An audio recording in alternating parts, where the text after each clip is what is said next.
Waalaikumsalam warahmatullahi wabarakatuh.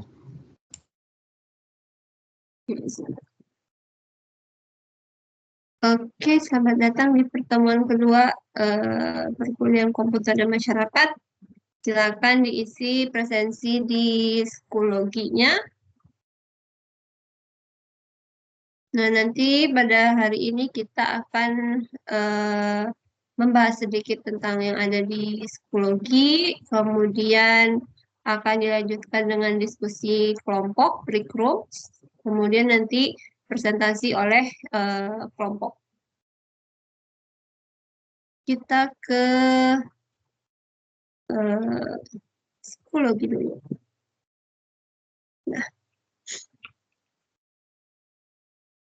Nah, di psikologi itu masih membahas tentang perubahan apa yang terjadi di sekeliling kita. Ini contohnya ada transportasi, kemudian perkembangan informasi, smartphone, laptop, dan lain sebagainya.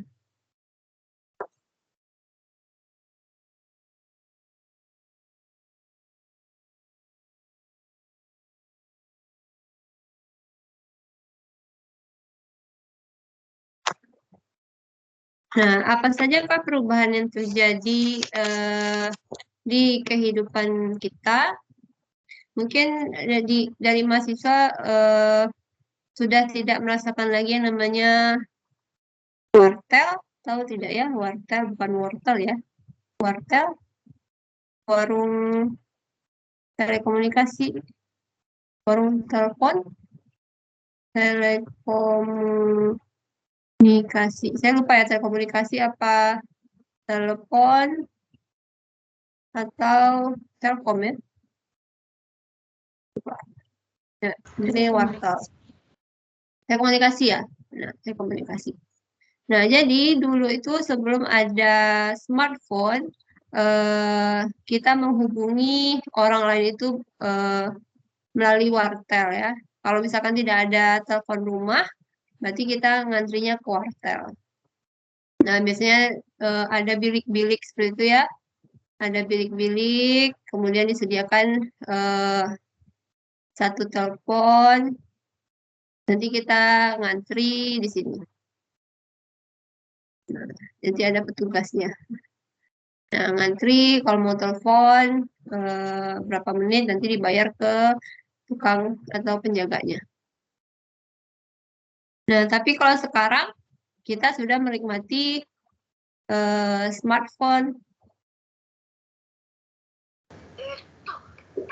Nah, kalau dulu telepon rumah itu masih ada, kalau sekarang rasanya telepon rumah itu sudah tidak ada ya.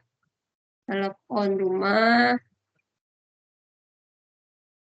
Dulu saya punya telepon rumah, tapi sejak ada smartphone, telepon rumahnya sudah tidak digunakan, sudah tidak ada lagi. Kemudian telepon rumah berarti ya pakai kabel. Nah, kalau sekarang sudah ada smartphone, semua fungsi telepon tadi sudah diambil alih oleh smartphone, bahkan lebih canggih lagi. Semua hal bisa kita lakukan di smartphone. Nah, bagaimanakah menurut siapa ya? Di atas dulu. Firhan Hadiyoza. Menurut Firhan, apa yang Firhan rasakan perubahan tentang teknologi di kehidupan Firhan? Ada Firhan?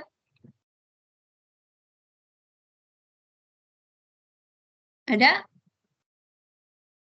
Kalau tidak ada, kita ke Dania. Ada Dania?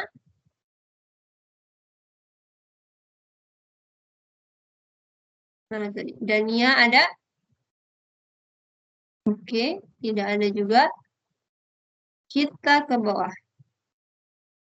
Siti Nur Aisyah ada? Ada, Bu. Oke. Namanya siapa ini? Siti Nur atau Aisyah? Bu. Aisyah. Nah, kalau menurut Aisyah, apa perubahan yang terjadi yang Aisyah alami dari perubahan teknologi? Kalau Aisyah sendiri mungkin kayak apa Bu? Kalau dulu tuh belum ngerasain kayak belanja online gitu. Kalau sekarang tuh udah. Kalau dulu tuh kalau mau beli apa-apa harus pergi ke tokonya gitu. Mungkin itu Oke. Bu. Oh ya, siap. Nah, kalau dulu betul ya, belanja itu kalau dulu itu adalah ke toko yang ada bangunannya, Kalau sekarang juga ke toko, tapi tokonya online. Nah, kalau dulu kita harus menghabiskan waktu untuk berkeliling toko, harus jalan kaki. Kalau sekarang jarinya yang harus berkeliling mencari toko yang sesuai. Nah, itu belanja online. Coba lagi Ahmad Fauzan Al-Qadri. Ada Ahmad Fauzan. Fauzan ya namanya ya. Ada, Bu. Oke, kalau menurut Fauzan apa perubahan yang Fauzan rasakan tentang teknologi? Contohnya pas masa pandemi sekarang tuh kayak kuliah online, Bu. Oke, Kalau kuliah online. ya, Bu. Biasanya kuliah tatap muka, cuman gara-gara pandemi sekarang kita bisa kuliah online melalui Meet atau Zoom. Oke. Lebih efektif yang mana menurut Fauzan? Online atau offline? Offline sih, Bu. Kalau online ini biasanya banyak lalainya, Bu. Kadang suka tidur, Bu. Biasanya, Bu, mahasiswa tuh, Bu. Oke, ini jangan-jangan yang dipanggil nggak nyaut ini lagi tidur ya. Oke, oke. Oke ya, itu kuliah online benar. Jadi ini perubahan yang kita rasakan saat ini. Ya karena pandemi tadi ya mempercepat akselerasi penggunaan teknologi gitu. Jadi memaksa semua universitas melaksanakan perkuliahan online. Nah tadi ya salah satu efeknya kata Fauzan tadi banyak mahasiswa yang lalai pun dosennya juga lalai gitu kan. Ada mahasiswa yang tidur, ada dosen yang ngasih tugas saja gitu. Jadi ya sama-sama lalai gitu ketika kita melaksanakan online. Karena mungkin belum mendapatkan apa ya metode belajar yang bagus gitu secara online-nya. Jadi makanya belum maksimal penggunaan perkuliahan online ini. Kalau menurut Nadila Saraswati ada? Ada, Bu.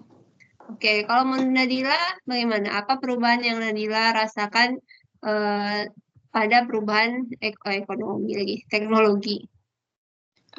Lebih efisien sih, Bu. Kayak misalnya Gojek. Kalau dulu kita pergi-pergi jauh kan harus nyari angkutan umum atau nggak tuh pergi ke pangkalan ojek kan, Bu. Jadi ada aktivitasnya. Kalau sekarang tinggal klik aplikasi, nanti drivernya langsung datang ngejemput. Nah, oke. Nah, betul ya, Gojek juga merubah tatanan kehidupan manusia. Sangat-sangat merubah. Kalau dulu kita Gojek kan ada foodnya, ada gosennya, ada Gojeknya kan, Gokarnya. Jadi kita sekarang kalau orang-orang yang sibuk, susah beli makan keluar, tinggal pesan GoFood. Kemudian kalau mau mengantar-antar barang, tinggal gosen. Kalau mau pergi kemana-mana, tidak tahu jalan. Nah, seperti saya nggak tahu jalan di Padang, cuma tahu jalan dari kontrakan ke Unan. Kalau mau ke tempat yang lain, ya udah cari Gokar aja. Jadi kita tidak terlalu memikirkan harus parkir mobil di mana, kalau misalkan mau mobil harus parkir motor di mana, gitu. Kita tidak harus memikirkan hal-hal tersebut. Jadi kita hanya tinggal memesan si GoFood, GoSend, dan Gojek Gokarnya saja. Jadi sangat-sangat memudahkan kehidupan kita sebagai manusia. Nah, jadi masih banyak lagi perubahan yang terjadi. Oh, ini apa? Telepon, smart laptop, penanak nasi, oke. Sosial media, komunikasi. Kemudian smartphone juga, search engine. Nah, ini ini sangat-sangat memudahkan kehidupan kita. Kita mau bertanya apa, semua ada di search engine. Kemudian robot dan AI ini juga sedang dikembangkan. Nah, ini juga memberikan perubahan ya dan kemudahan bagi manusia. Ada dampak negatifnya, ada juga dampak positifnya. Kemudian, self-driving. Nah, jadi ada video ini dan juga ada video yang terakhir itu dengan Pak Gita. Nah, kira-kira menurut mahasiswa di sini, apa efek dari self-driving cars? Dampak, entah itu positif dan negatif dari self-driving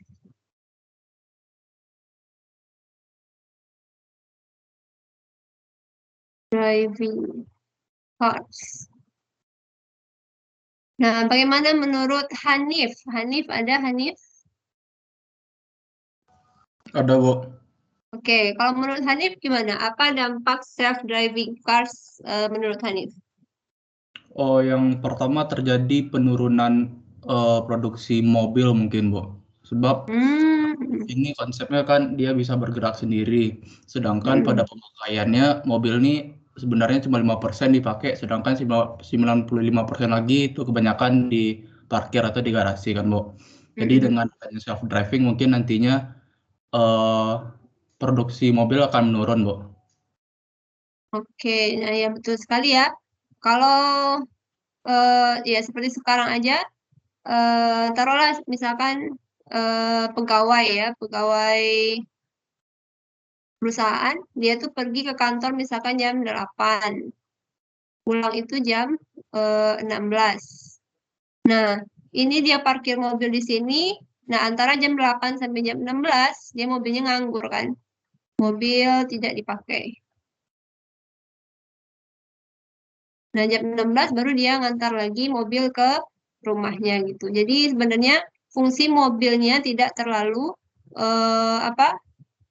tidak terlalu signifikan gitu, hanya mengantar dan menjemput pulang gitu pagi dan sore.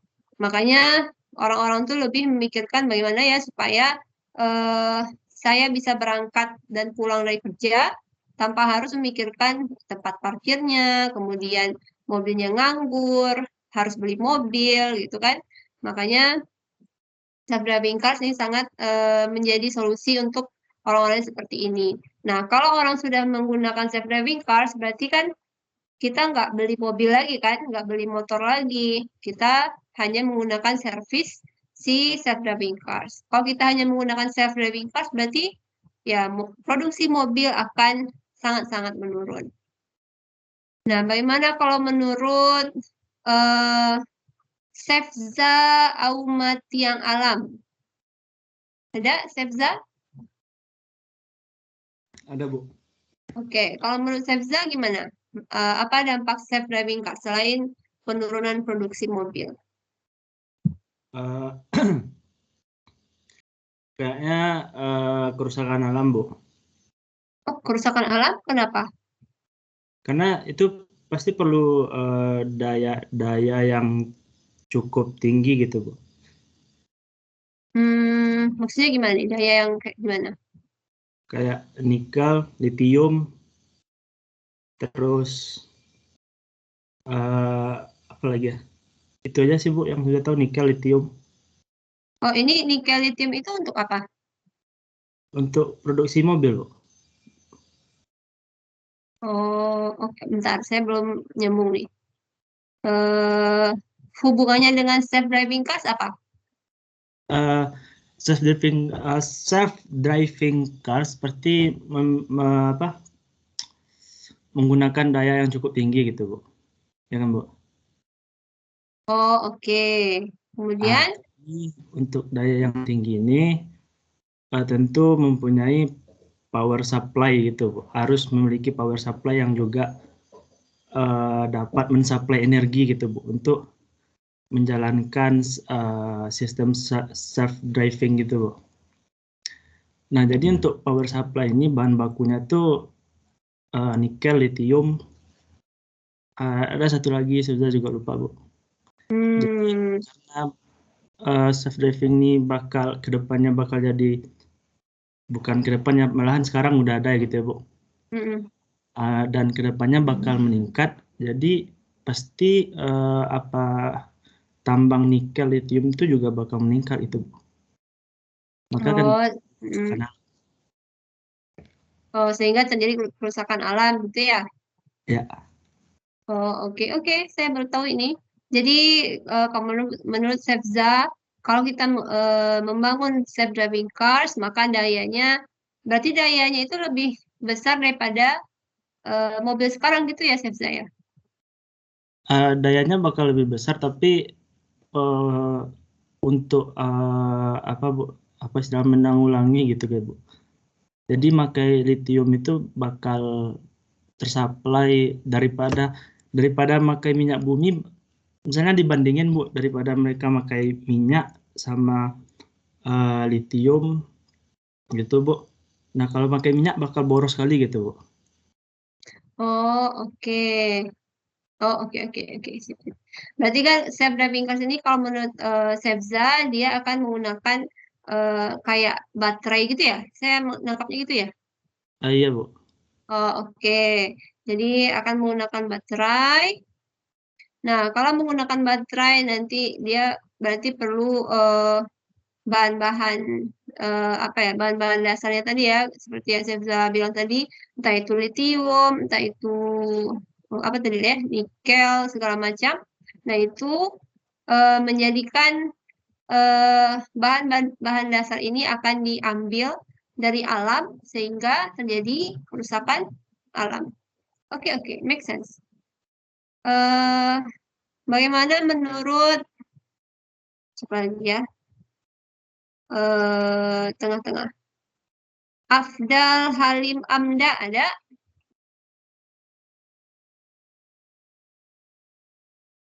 Afdal ada? Tidak ada. Kita ke yang lain. Ada Bu. Ada? Oh ada. Ya silakan. Apa dampak positif dan negatif dari self-driving cars kalau menurut Afdal?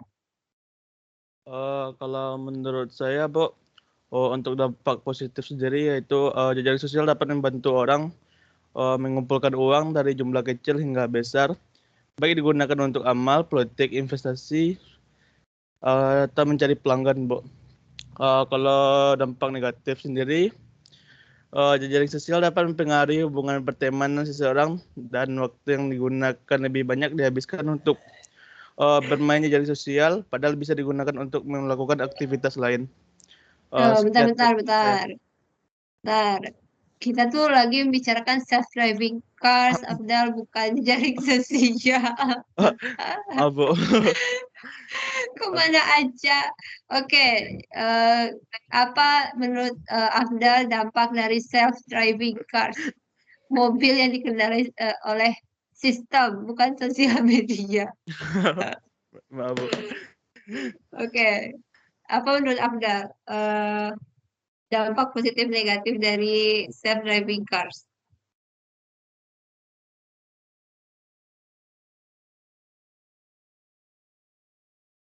Ya boleh silakan, entah itu tata kelola kota misalnya, atau dari yang lain lah. Apa dampak positif negatif dari self-driving cars, auto car ya, automobile. Mungkin untuk dampak negatifnya sendiri, pengemudi mungkin lebih malas untuk mengendari mobilnya sendiri, Bu. Lalu Iya kan dia nggak ada driver, memang tidak ada supir kan ya? iya mungkin atau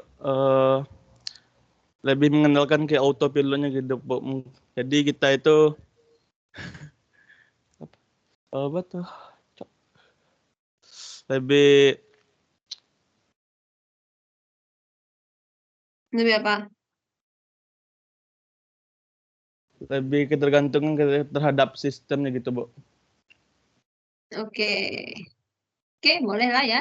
Jadi bisa jadi kita mengandalkan auto drivernya tadi sehingga kita tidak terlalu ngeh dengan apa yang terjadi di sekeliling gitu. Nah, ini juga menjadi persoalan kan, apakah nanti mobil itu 100% di auto semua, jadi memang tidak ada manual untuk manusia melakukan handle mobilnya, atau memang ada 50-50 gitu. Manusianya masih bisa mengendarai, si sistem juga masih bisa mengendarai. Nah, itu juga masih menjadi perbincangan pada saat ini gitu. Nah, coba satu lagi, Kevin Beslia, ada Kevin?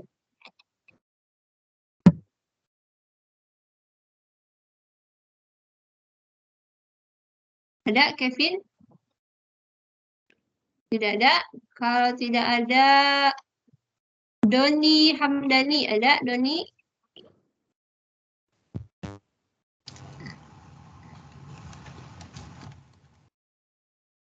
Ada Doni? Ada, Bu. Oke, kalau menurut Doni bagaimana? Dampak negatif positif ya, Bu? Terserah. Kalau dampak negatifnya, kalau menurut saya, Bu, sama kayak di Afdal tadi, orang tuh bakalan lebih ketergantungan sama yang namanya teknologi, Bu. Jadi itu juga bakalan berdampak ke orangnya jadi kayak pemalas gitu, Bu. Jadi nggak mau usahakan, semua udah bisa dikerjakan sama komputer. Jadi ya tinggal komputer aja lah gitu, Bu. Kalau untuk positifnya, untuk self-driving cars ini tentu orang yang nggak bisa bawa mobil sekalipun bisa berpergian dengan mobil sendiri gitu, Bu. Dan itu juga jadi kemudahan bagi orang yang memang waktunya tuh mepet-mepet gitu loh, Bu. Banyak kegiatan harus sidi-sidi gitu, Bu. Itu sih, Bu. Oke, nah ya ini ya betul sekali yang ini orang yang tidak bisa mengendarai mobil seperti yang kita bahas kemarin, apa? Bentar, saya lupa. Oh, ini. Di digital inclusion. Nah, salah satu tujuan dari dibuatnya self-driving cars ini adalah tadi ya, menciptakan digital inclusion. Kan kalau sekarang itu yang bisa berkendara, yang bisa kemana-mana itu kan hanya orang yang normal ya secara fisik. Nah, sedangkan orang-orang yang misalkan ada masalah dengan penglihatan, kemudian ada permasalahan dengan disabilitas yang mungkin tidak ada kaki atau tangannya, kemudian ada masalah dengan pendengaran, atau mungkin juga ada permasalahan dengan autism gitu. Nah, mereka kan tidak bisa mengendarai mobil, tidak bisa kemana-mana gitu. Jadi, dengan adanya self-driving cars ini, memberikan akses kepada orang-orang yang disabilitas untuk bisa pergi kemana-mana gitu. Mereka bisa mengakses ke tempat-tempat yang mereka inginkan. Nah, ini juga salah satu tujuan dari self-driving cars. Kemudian ini juga ketergantungan pada teknologi. Nah, ini juga betul. Nah, jadi ada berbagai macam dampak dan positif dan negatif dari self-driving cars. Nah, kemarin juga di video ada beberapa membahas tentang etika. Jadi, etika itu secara kalau garis besarnya itu dibagi dua ya. Satu itu ya ini deontological, deontologi. Yang kedua konsekuensi, pokoknya yang apa ya bahasa Inggrisnya? Konsekuensialis. Nah ya, konsekuensialis gitu ya. Nah, deontologi, nah etika deontologi ini mereka fokus pada aksi di awal. Jadi lebih bergantung pada aksi, sedangkan konsekuensi dia bergantung pada akhir, konsekuensi, hasil akhirnya. Nah, contohnya deontologi yang kemarin diceritakan di salah satu video yang di psikologi, misalkan ada ini pembunuh, misalkan ada seorang deontologi. Nah, misalkan ada seorang pembunuh, dia mau mengejar orang lain gitu ya. Terus di tengah jalan dia ketemu kita nih. Dia ketemu kita kan. Nah, pas dia nanya ke kita, orangnya mana nih yang mau dia bunuh gitu. Oh, dia ada sebelah kanan gitu. Nah, kalau menurut deontologi, maka sifat yang harus kita atau sikap yang harus kita tunjukkan adalah ya menunjukkan di mana orang yang mau dia bunuh tadi gitu. Jadi kita tidak boleh berbohong karena berbohong itu tidak boleh. Jadi harus jujur, harus mengatakan yang sesuai kebenaran gitu.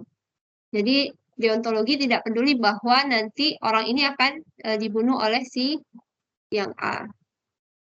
Kemudian tadi yang kedua adalah konsekuensi.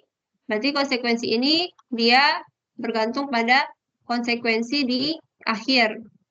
Nah, kalau permasalahan tadi yang seperti ini, yang ada bunuh-bunuhan ini, nah kalau konsekuensi kita bisa menjawab bahwa, oh saya nggak tahu, saya nggak lihat orang ini gitu. Karena kita lihat kan sebenarnya, karena kita tahu bahwa hasil akhirnya, kalau kita kasih tahu di mana orang ini, maka orangnya akan mati gitu. Dan hasil akhirnya itu adalah hal yang tidak kita inginkan. Nah, itu adalah konsekuensi. Jadi ada deontologi, ada konsekuensi gitu ya. Nah, hal inilah yang menjadi perbincangan ketika orang-orang menciptakan self-driving cars, entah itu AI, entah itu yang lainnya.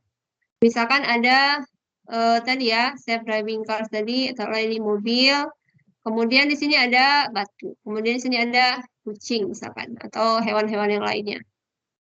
Nah, sini kan ada orang yang mengendarai self-driving cars. Nah, kalau dia maju ke depan, dia akan nabrak mobil, orang yang dalamnya akan mati gitu.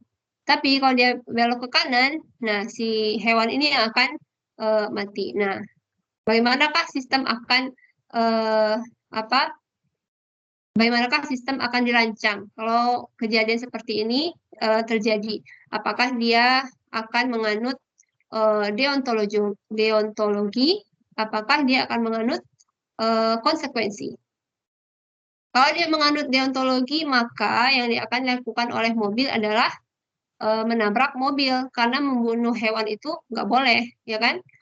Nah, jadi dia akan menabrak mobil, si batu tadi, dan orang-orang yang dalamnya akan mati. Atau apakah sistemnya akan dibangun berdasarkan etika konsekuensi? Jadi akan dipertimbangkan mana yang lebih baik, orangnya mati atau kucingnya mati. Yang penting kucingnya mati mungkin. Atau janganlah ya, kucingnya mati kasihan. Atau hewan yang lain mati gitu. Ya udah kita belok kanan aja gitu. Itu berdasarkan etika konsekuensi. Nah, ini yang sedang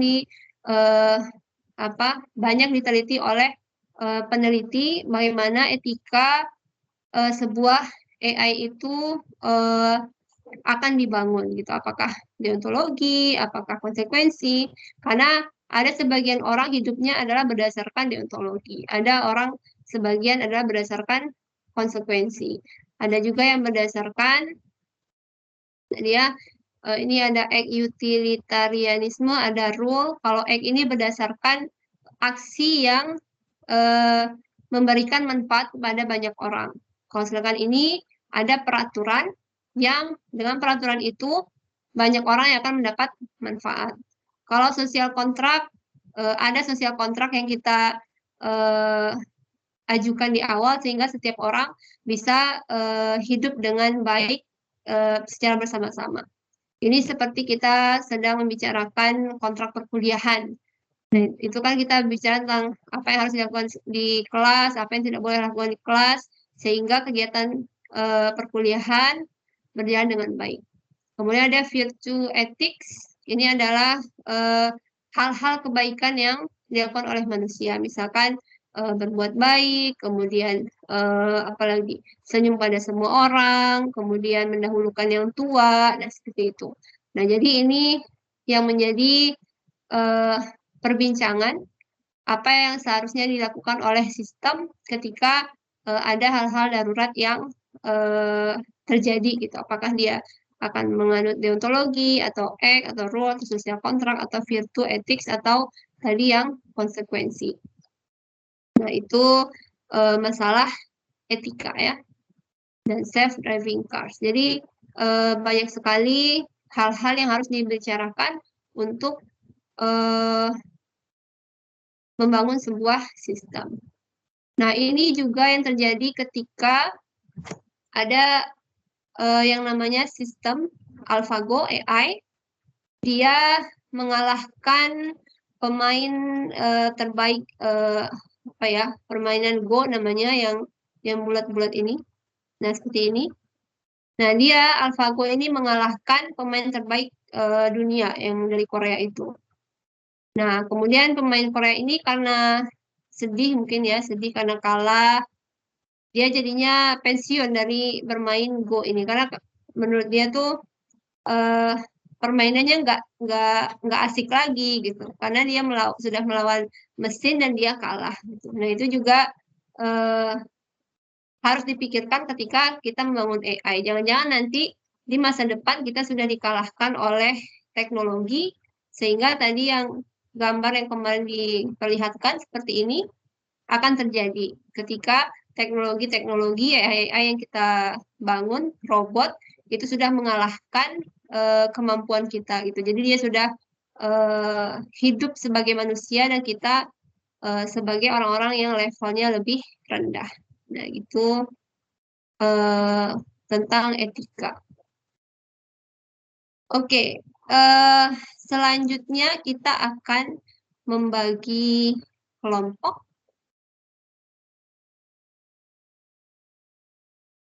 Oh ya, oke. Ini juga sudah ada berapa self-driving cars mampu mengubah perilaku. Oke, bahan bakar. Oke. Oke, siap. Oke, jadi selanjutnya adalah membahas di kelompok. Jadi ada 7 permasalahan. Kita ada berapa orang di sini? Oke, ada 45. Nah, ada 45, ada 7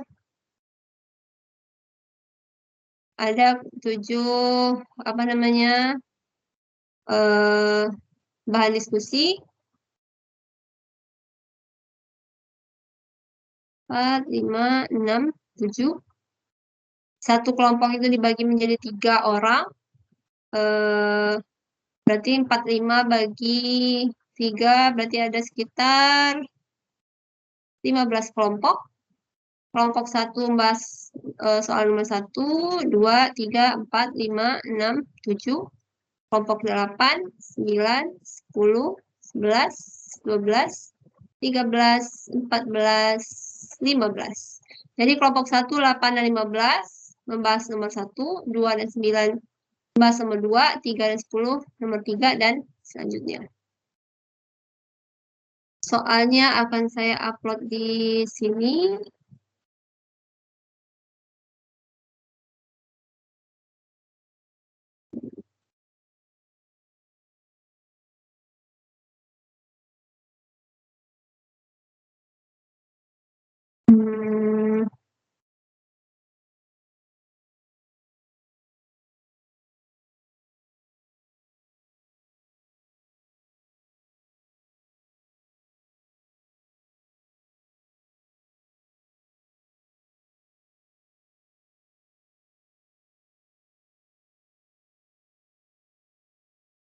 Oke, sudah ya.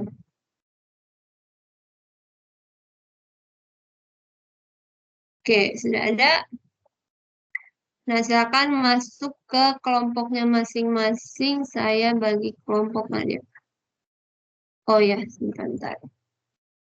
Nah, nanti di bagian di psikologi, di sana ada hasil link diskusi. Nah, silahkan gunakan Jamboard seperti yang sudah didiskusikan pertemuan yang lalu. Silakan buat Jamboardnya per kelompok, kemudian halaman pertama sebutkan nama kelompoknya beserta NIM dan juga nomor urut sesuai absen.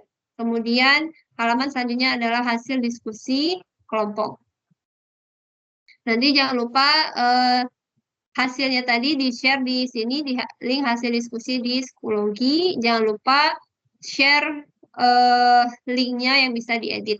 Jadi biar bisa dicoret-coret. Oke, ada pertanyaan dulu? Tidak ada? Sampai jam 30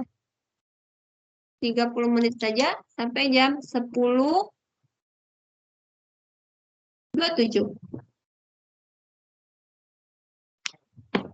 Setelah itu kita diskusikan hasilnya di kelompok besar ya. Oke, kita bagi, silahkan masuk ke kelompoknya masing-masing. 15. Oke.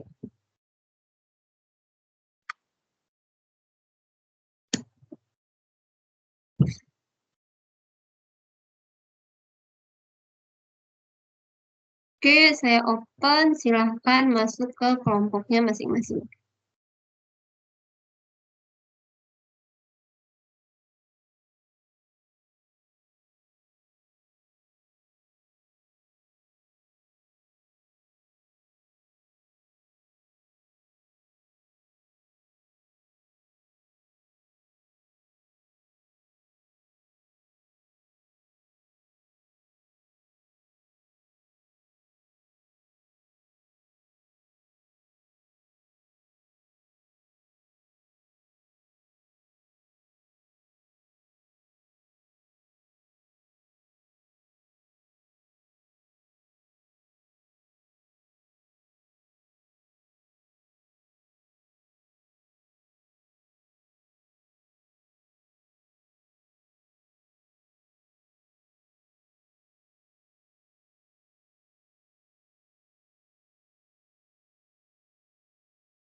Lebih fokus dan siswa diberikan ke yang lain pas belajar mengajar.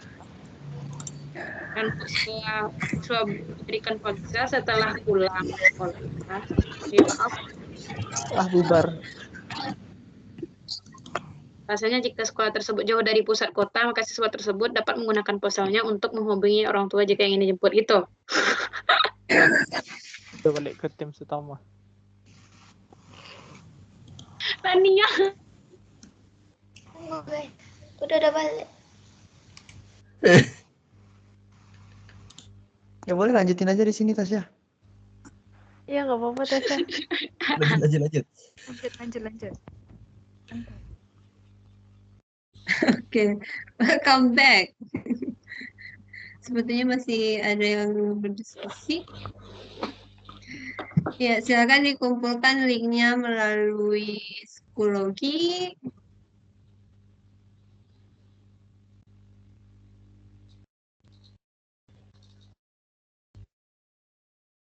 Oke, sudah ada berapa?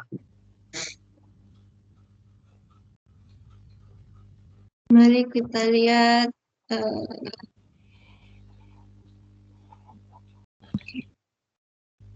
Mari kita lihat beberapa kelompok. 19.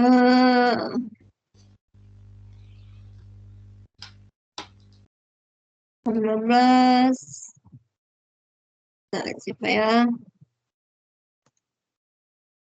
Oh, ini aja nih. Kintan. Kelompoknya Kintan.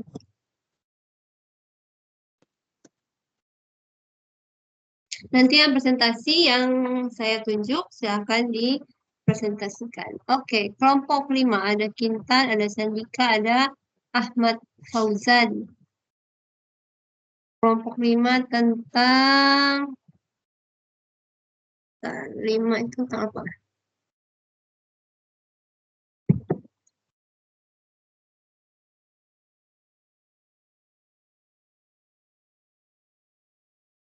Oh, oke. Ada pengajar yang berupa artificial intelligence.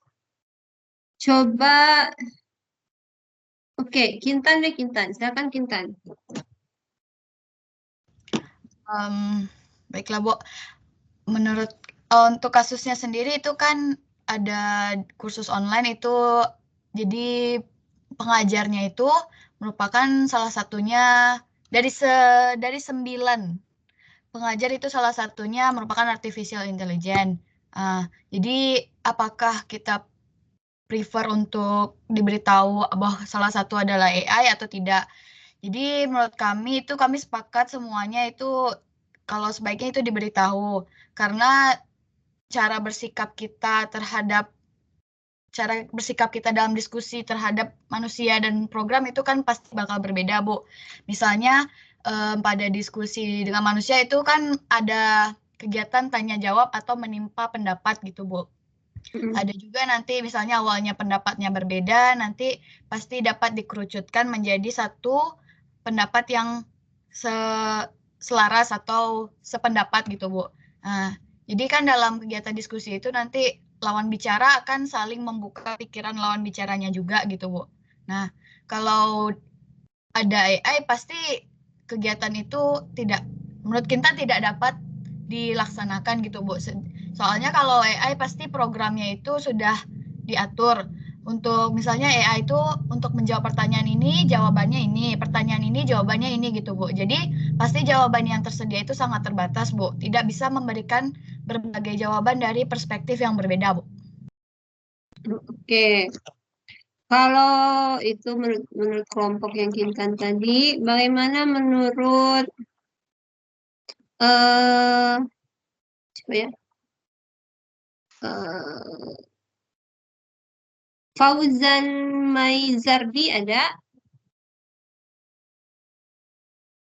Ada Fauzan Maizardi? Oke. Nah, jadi Fauzan ini soalnya seperti ini. Jadi ada kursus online di sebuah universitas, dia ada 300 mahasiswa, 300 siswa. Kemudian ada 9 asisten yang akan menjawab, membantu siswa tersebut secara online, berbicara secara online. Tapi ada juga yang pengajarnya itu adalah salah satunya artificial intelligence. Nah, apakah menurut Fauzan tadi kan ya namanya. Nah, apakah perlu kita memberitahukan kepada siswanya bahwa salah satu asistennya adalah berupa AI atau nggak usah aja gitu? Bagaimana?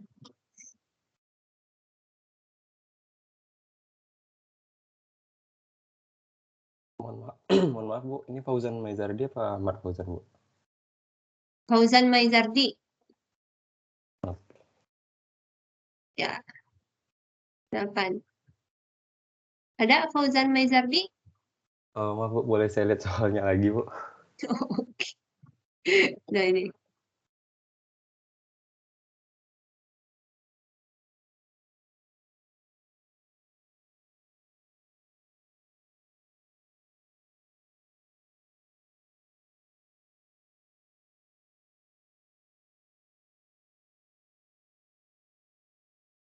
Sudah?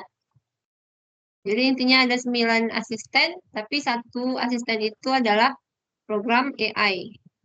Nah, apakah siswanya dikasih tahu nih salah satu asistennya adalah AI gitu, bukan manusia. Apakah kita perlu memberitahu kepada siswanya atau tidak? Atau bagaimana? Apakah ada masalah etika di sini? Bagaimana menurut Fauzan? Menurut saya itu perlu dikasih tahu kalau itu yang jawab itu AI apa enggak Bu? Karena Kenapa? menurut saya itu perlu dikasih tahu Bu.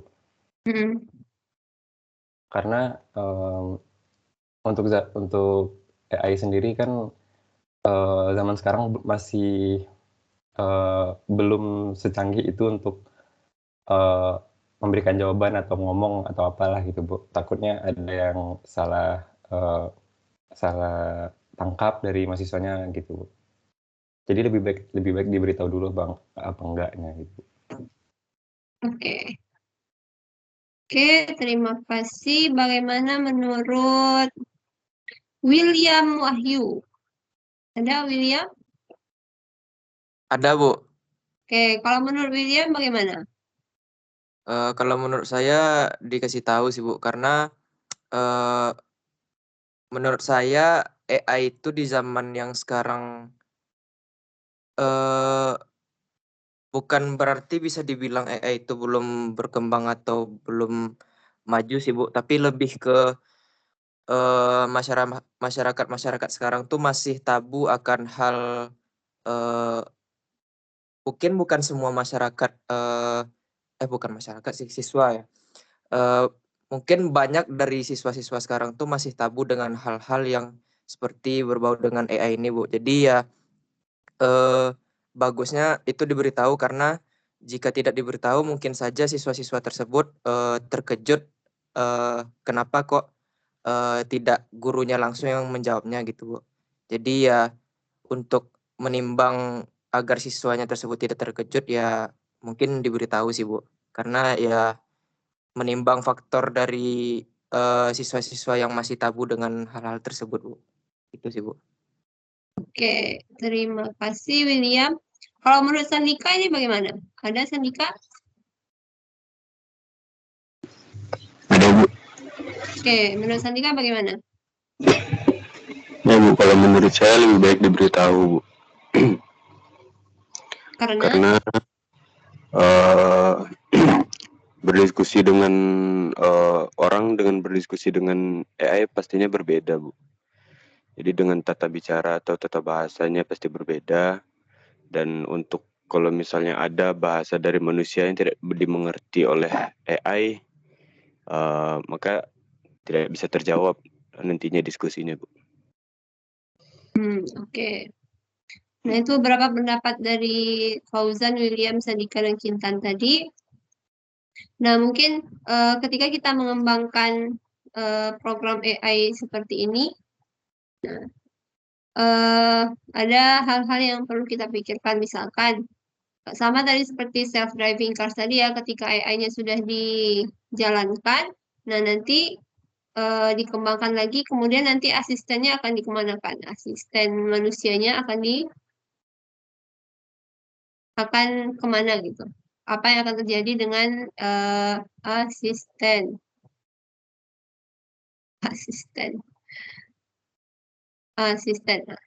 manusianya akan dikemanakan? Sama dengan self-driving cars tadi, ketika self-driving cars-nya sudah dikembangkan, nah nanti apa yang akan terjadi dengan puluhan juta drivers yang sekarang ini bekerja sebagai drivers?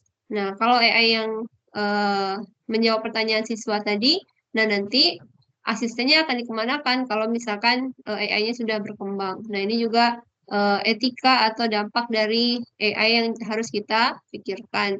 Kemudian tadi ya, karena dia berupa program, berbeda gitu, rasanya itu beda antara diskusi manusia dengan diskusi program. Nah, hal yang perlu dipikirkan juga nanti apa yang akan terjadi jika misalkan si siswanya bertanya tentang misal cara membuat bom,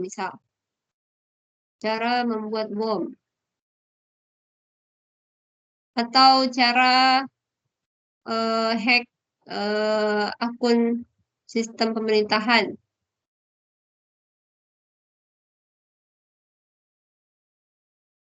Nah, apakah yang akan dilakukan oleh AI? Nah, tadi yang kita membahas tentang deontologi, konsekuensi, kayak gitu ya. Kalau misalkan si AI-nya dirancang berdasarkan deontologi, maka AI akan menjawab semua pertanyaan ini kan, karena dia hanya dirancang sebagai deontologi, menjawab semua pertanyaan siswa. Jadi kalau siswanya bertanya tentang bagaimanakah cara melakukan hack pada sistem pemerintahan, nah AI-nya akan menjawab. Nah nanti konsekuensinya adalah siswa mungkin bisa saja benar-benar melakukan hacking terhadap sistem pemerintahan. Begitu juga dengan misalkan bom atau hal-hal yang negatif lainnya. Nah ini masalah etika yang perlu diperbincangkan ketika kita membicarakan tentang AI. Atau kalau misalkan kita diskusi dengan manusia, tentu saja hal ini akan dihindari, cara membuat bom, cara hacking sistem pemerintahan, dan lain sebagainya. Harusnya kalau dia manusia akan mengarahkan siswanya untuk menjadi orang-orang yang baik, tidak menggunakan pengetahuannya untuk seperti bom atau hacking sistem-sistem yang digunakan oleh masyarakat umum. Nah, itu kira-kira yang permasalahan ini. Kita coba lagi, masih ada 20 menit. Kita coba kelompok yang lain.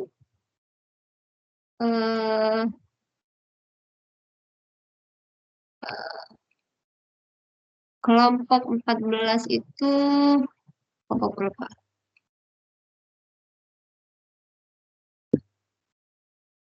Tujuh.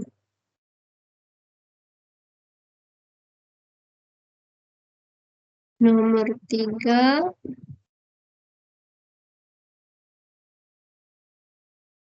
Oh, ini aja. Saya nggak tahu kelompok berapa ini.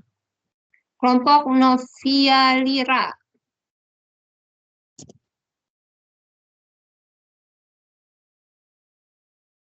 Oke, kelompok 1. Ada Firhan Hadi, Novia Lira, Fatania. Coba silakan Novia menjelaskan permasalahannya apa, kemudian penyelesaiannya seperti apa. Ada Novia? Ya, Bu. Ada, Bu. Oke, silakan.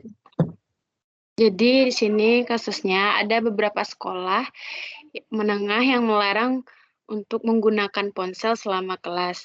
Dan beberapa siswa mengharuskan untuk menyerahkan ponsel mereka di awal kelas dan mengambilnya setelah sekolah itu selesai. Jadi apa alasan untuk kebijakan ini?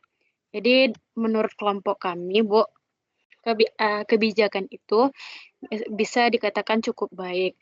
Karena selama proses belajar mengajar, siswa akan menjadi lebih fokus dan siswa tidak berpikiran ke yang lain di saat proses belajar mengajar itu sedang berlangsung.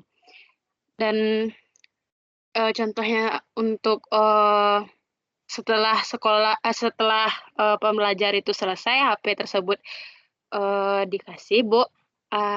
Misalnya ada seorang siswa ini sekolah tersebut jauh dari pusat kota, Bu. Maka siswa tersebut dapat menggunakan ponselnya untuk menghubungi orang tua jika ingin untuk dijemput. Lalu ada juga bisa juga kita jadikan ini untuk menjadi kebijakan yang buruk. Misalnya seorang siswa ini dilarang untuk menggunakan HP. Bisa saja ada kejadian di rumah yang misalnya kejadian yang tidak ditentukan, Bu. Misalnya orang tua kita ada kecelakaan atau misalkan orang tua kita sakit atau masuk rumah sakit tuh, Bu. Jadi orang tua bisa menghubungi anaknya melalui ponsel tersebut, Bu. Jadi misalnya kalau tidak diperbolehkan, jadi kan siswa ini tidak tahu apa kejadian yang terjadi di rumah gitu, Bu. Lalu untuk alasan selanjutnya, beberapa sekolah itu melarang penggunaan ponsel selama kelas berlangsung. Bisa saja kebijakan itu dianggap baik. Sebagai contoh, selama proses pembelajaran, siswa dapat mengakses atau searching ilmu yang ada, Bu. Misalkan siswa ini belum mengerti tentang apa yang diajarkan oleh dosen atau gurunya, bisa juga siswa tersebut melihat tutor-tutor yang ada di YouTube ataupun di sosmed lainnya gitu, Bu. Oke, jadi ada sisi positif dan sisi negatif yang ada di kasus ini ya. Coba, oke, terima kasih. Kelompok apa tadi ini? Kelompok 1. Coba kita minta pendapat yang lain, bagaimana menurut mereka tentang membawa HP di kelas. Coba Hadef. Ada Hadef? Ya, Bu. Oke, kalau menurut Hadef gimana? Apakah boleh siswa itu membawa handphone ke sekolah? Hadef, oke. Boleh? Oke, Bu. Jadi pertanyaannya kan tadi bukan membawa handphone ke sekolah, Bu, tapi lebih ke guru yang menyita HP-nya pada saat jam pelajaran kan, Bu. Jadi menurut saya, jika saat sedang pelajaran itu memang lebih baik ponsel milik siswa itu untuk disita untuk sementara, Bu. Karena pengaruh negatif yang dihasilkan lebih banyak daripada positifnya. Seperti kayak pengaruh negatifnya itu kurang fokusnya di saat guru menjelaskan materi, ataupun akibat ponsel itu juga menyebabkan siswa kurang peka terhadap lingkungan sekitarnya. Jadi dampak negatif yang didapat ini bukan hanya dari segi penerimaan informasi atau dari edukasi saja, tapi dalam perihal etika yang dilakukan oleh siswa terhadap gurunya dalam proses belajar mengajar, Bu.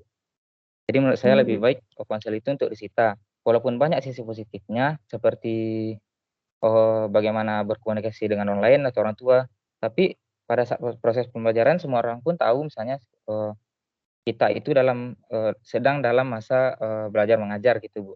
Jadi bisa saja ponselnya dikembalikan pada saat istirahat atau jam-jam seperti isoma, Bu. Oke, terima kasih Hadef. Itu juga salah satu tindakan harus kita pikirkan ketika kita mengambil HP ya dari dari siswa. Kemudian coba apa ya? Sinta Riyandini ada? Ada, Bu.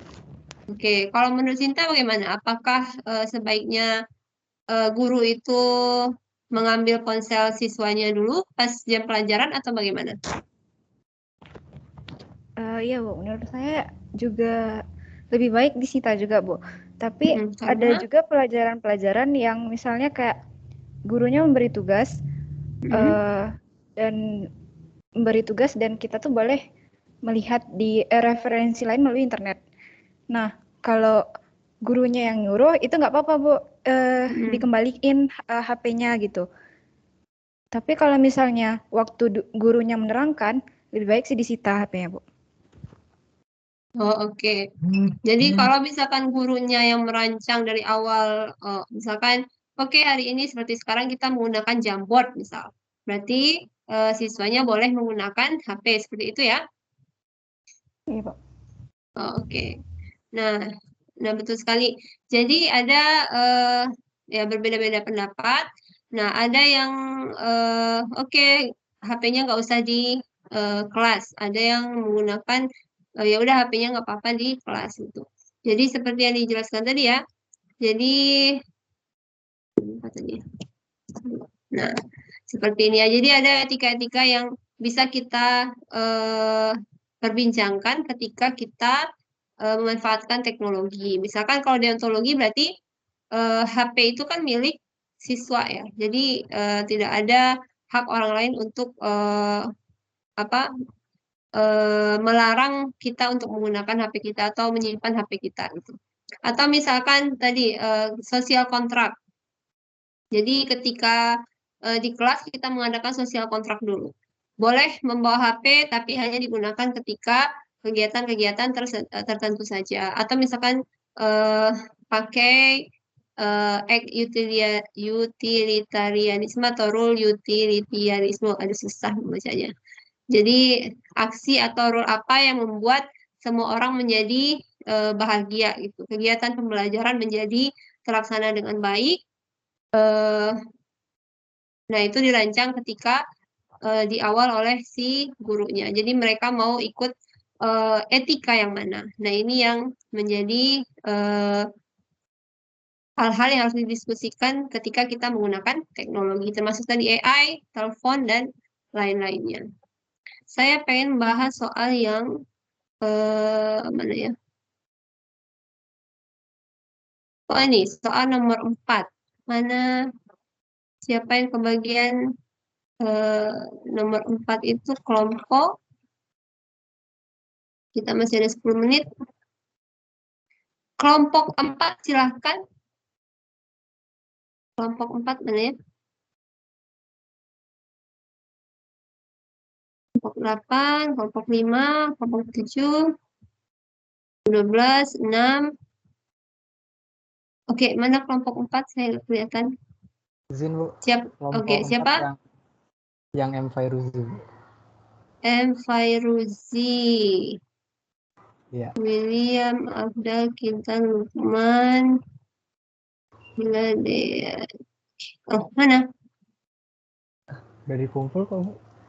Oh, sebentar. Kita refresh dulu. Ada Iqbal. Oh, ini. Ya, itu. Oke.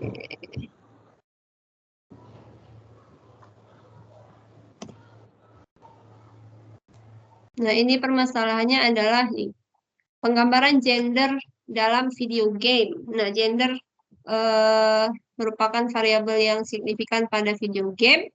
Lakukan analisa pada sejauh mana karakter wanita hadir pada game, kemudian cara perempuan dan anak perempuan digambarkan dalam game tersebut, dan sejauh mana video game ini menyajikan pengalaman yang menyenangkan bagi perempuan, dan apakah dia mewakili bagaimana cara belajar perempuan, cara bekerja perempuan, dan cara bermain perempuan gitu.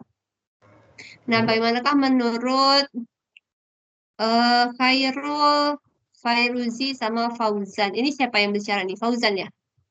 Fairuz, Bu. Oh, Fairuz. Oke, silakan dijelaskan, Fairuz.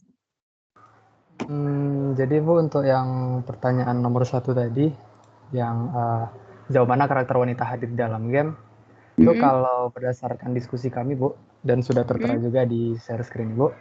Jadi dari beberapa video game yang kami mainkan, itu pada dasarnya tidak ada perbedaan yang terlalu signifikan antara karakter pria ataupun wanita, Bu. Karena pada akhirnya... Gamenya? Apa gamenya kalau boleh disebutkan? Kalau kami tadi berdasar diskusi kami, Bu, kami ngambil contoh game ini, Bu, FPS, yaitu Valorant, Bu. FPS, first person shooter, Bu. FPS. Ya. Jadi kami ngambil contoh dari game itu. Ini game apa nih? Nama gamenya Valorant, Bu. Itu apa? Genre gamenya lah istilahnya. Nama gamenya Valorant. Game tembak-tembak gitu. Ya. Oh, tembak-tembak. Oke. Jadi pada dasarnya kan dia tuh nggak ada perbedaan yang terlalu signifikan, Bu. Karena pada akhirnya mau itu karakter baik itu pria ataupun wanita, itu kan semua kembali lagi ke pribadi playernya masing-masing, Bu. Kalau menurut kami seperti itu, Bu. Kemudian untuk soal yang nomor 2, itu kan soalnya cara perempuan dan anak perempuan digambarkan di dalam game. Nah, kalau berdasarkan kami, untuk penggambarannya sendiri juga, kalau menurut kami itu mungkin karakter perempuan ataupun anak perempuan itu dibikin lebih menarik, Bu. Dan lebih fashionable mungkin. Walaupun sebenarnya apabila kita lihat, kenapa, Bu? Oh ya, kalau sekarang memang seperti apa digambarkan di dalam game itu karakter perempuannya? Lebih apa ya, Bu? Dibuat lebih menarik aja gitu, Bu. Sebenarnya mungkin untuk mempergampang saat dipromosikan gamenya itu, Bu. Kalau menurut kami seperti itu, Bu. Berarti sekarang tidak terlalu menarik gitu ya? Bukan tidak terlalu menarik, Bu. Cuma apa ya? Lebih menarik daripada karakter yang prianya, Bu. Mungkin karena saya cowok kan, Bu. Jadi saya melihat karakter wanitanya itu lebih menarik daripada karakter si prianya tuh, Bu. Gitu, Bu. Jadi karakter perempuannya lebih menarik dan fashionable daripada yang karakter yang laki-laki, seperti itu? Ya, iya, Bu. Kalau dari pandangan kami, Bu. Soalnya kami satu kelompok kan cowok semua, Bu. Oke, lanjutkan. Walaupun sebenarnya apabila kita lihat lebih teliti lagi, tidak hanya karakter wanita saja yang dibikin lebih menarik, atau dengan kata lain karakter prianya pun juga dibuat fashionable lah istilahnya gitu, Bu. Dan apabila kita melihat dari tujuan developer membuat menggambarkan karakter di dalam game itu, Bu. Dan menurut kami kenapa itu digambarkan lebih menarik, karena itu nantinya supaya mempermudah sebagai salah satu faktor untuk mempermudah promosi, Bu, gitu. Kemudian untuk yang soal nomor 3 itu kan soalnya sejauh mana video game menyajikan pengalaman yang menyenangkan bagi perempuan dan konsisten dengan gaya belajar, bekerja, dan bermain mereka. Berdasarkan diskusi kami, sejauh mana video game itu menyajikan pengalaman yang menyenangkan bagi perempuan, itu juga karena kami kurang informasi juga kan, Bu. Jadi kalau menurut kami itu kembali ke karakter perempuan itu sendiri. Karena memang ada beberapa perempuan yang memiliki pengalaman ataupun jam terbang yang lebih lama di dalam game itu, Bu. Daripada perempuan lain, atau mungkin ada perempuan yang jam terbangnya melebihi jam terbang player laki-laki, Bu. Kemudian apabila kita diharuskan menilai dari segi kepuasan untuk perempuan itu, jujur kami masih kurang informasi, dan ada baiknya apabila tim developer dari game tersebut melakukan survei yang lebih ke arah pribadi dari masing-masing player di game itu sendiri, Bu. Gitu. Oke. Jadi mungkin nomor 3 ini gini ya, jadi apakah kebanyakan misalkan kayak game nembak-nembak itu hanya dikhususkan kepada laki-laki gitu yang ya permainannya kan nembak-nembak gitu kan. Kalau misalkan wanita yang nembak-nembak, gimana ya kalau karakter perempuan melakukan nembak, gimana? Saya juga nggak tahu. Saya belum pernah menggunakan pisau-pisau. Tapi emang ada beberapa perempuan yang main game ini, Bu. Jadi, tergantung karakter pribadi berarti kan ya? Tergantung, iya, Bu, benar, tergantung pribadi dari playernya, Bu. Oke, terima kasih Virus. Coba kita dengarkan pendapat yang lain. Mungkin, coba kita tanya wanita, ada nggak yang suka main game di sini? Coba, Ada Bu, coba itu sih. yang suka main game tembak-tembak. Oh, siapa? Ada nggak di sini? Tahu nggak? Ada Bu. Tifa Siapa? Bu. Tifa, Latifah atau Zikra, silakan Bu. Tifa. Ya. Ya, silakan Tifa. Iya, Bu. Nah, kalau menurut Tifa di permainannya apa yang Tifa suka? FPS ini juga. Iya, Bu. Main Oke. sama virus juga, Bu. Oke, virusnya kalah kemudian. Enggak sih, Bu. Oke. Saya nggak sepro itu, Bu. Oke. Kalau menurut Tifa, apakah karakter di permainan FPS ini sudah mewakili gender laki-laki dan gender perempuan dengan baik atau bagaimana? Kalau di game Valorant itu sendiri sih mungkin tidak terlalu tergambarkan secara khusus antara karakter pria dan wanita. Soalnya dia cuman kayak apa sih Bu? Kayak ya purely main game tembak-tembak yang dibungkus ini karakternya cewek loh, ini karakternya cowok dengan skill masing-masing Bu. Mungkin kalau kita ngelihat game-game lain misalnya kayak game Sims itu jelas banget Bu kayak kalau yang perempuan dia bisa melahirkan, kalau laki-laki dia harus bekerja gini gitu. Jadi memang lebih jelas karakternya. Jadi kesimpulannya emang ada beberapa game yang menspesifikkan karakternya, oh ini pria, ini yang dilakukan oleh seorang pria gitu. Tapi ada juga yang enggak Bu, kayak di Valorant ini dia untuk karakter pria dan wanitanya itu tidak terlalu berbeda lah gitu dalam segi gendernya Bu. Oh, oke. Jadi hanya menampakkan, kalau saya membayangkan hanya menampakkan target yang ditembak itu apa gitu ya? Iya Gitu Bu, ya? dan enggak kayak karakternya itu kan digambarkan kayak 3D gitu Bu. Kalau perempuan ya rambutnya pendek, terus bodinya gitu. Kalau laki-laki lebih ke laki-laki gitu aja Bu. Oke. Oke. Bagaimana jam 11 ya. Nah, ini saya dapat kasus ini dari sini, mana ya? Gender, dari buku Pak Ronald tadi. Gender. Inclusion, gender issue. Well, gambarnya agak kurang mengenakan, tapi ya, kira ya. Nah, jadi ada permasalahan etika di sini ketika game tadi ya. Jadi ada penggambaran yang tidak baik pada perempuan gitu. Jadi, nah ini katanya dari 150 game hanya 10% yang karakternya itu adalah perempuan dan secara keseluruhan hanya 15% yang karakternya adalah perempuan. Jadi seperti yang kita diskusikan pada pertemuan yang lalu tentang digital inclusion, ada kesamaan, kan pengennya itu ada persamaan akses informasi dan juga persamaan equality gitu antara semua orang. Nah, pada permainan game itu masih ada gap gitu. Kenapa perempuan hanya digambarkan seperti gambar-gambar ini? Kenapa tidak ada perempuan yang digambarkan misalkan dia petarung tapi dia gendut misalkan? Atau dia perempuan tadi kan kata Diva rambutnya pendek. Kenapa perempuan tidak ada yang digambarkan misalkan hanya sedikit yang digambarkan dengan rambut panjang keriting misalnya.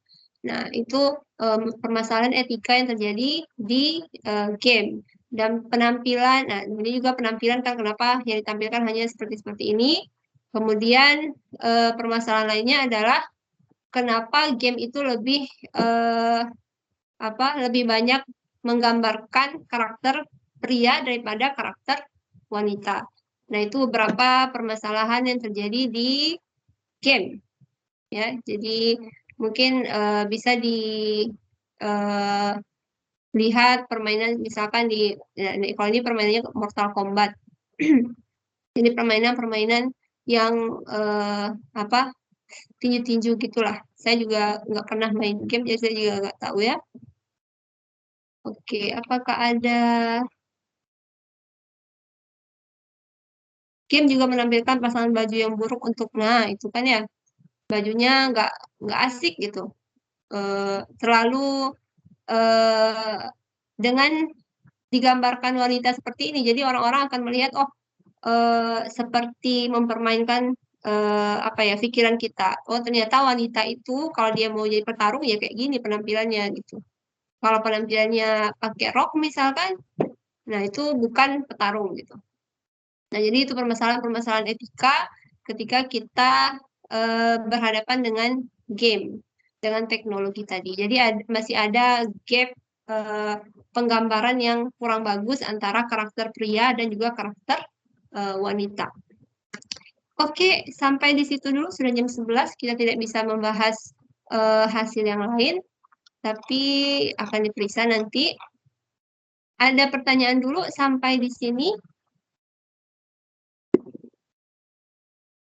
Tidak ada, saya hitung 1, 2, 3, tidak ada. Oke, kalau tidak ada, silahkan lanjutkan pekerjaan yang ada di Schoology. Dalam pekan ini sudah ada pertemuan ketiga, silahkan dikerjakan seperti yang kemarin. Oke, udah itu aja. Tidak ada pertanyaan kan ya? Tidak ada. Oke. Kalau tidak ada, sampai jumpa minggu depan. Mudah-mudahan ada ilmu yang dibawa pulang ini. Sampai jumpa minggu depan. Saya akhiri. Alhamdulillahirrahmanirrahim. Terima kasih. Assalamualaikum warahmatullahi wabarakatuh. Waalaikumsalam. Oke, sama-sama. Mari kita end meeting ya. Saya end meeting untuk semua. Makasih Bu. Oke.